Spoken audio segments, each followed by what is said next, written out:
In Koffie en Kapitaal sit ons stil vir eerlike gesprekke oor 'n koppie koffie met ons top sakelei. En natuurlik is daar altyd tyd vir 'n ligter oomblik. As jy enige iemand vir 'n koffie kon nooi, wie sou dit wees?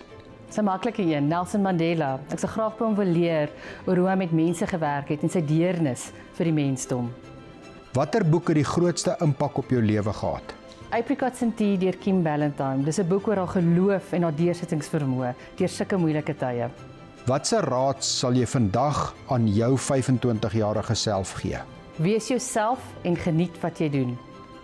Watter idioom of uitdrukking gebruik jy te veel? Meet is weet, my span, ek maak hulle mal daarmee, maar meet is weet.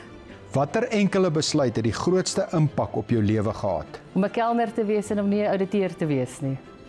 Koffie en Kapitaal, waar insig en inspirasie saamgebrou word. Geborg deur Capitec.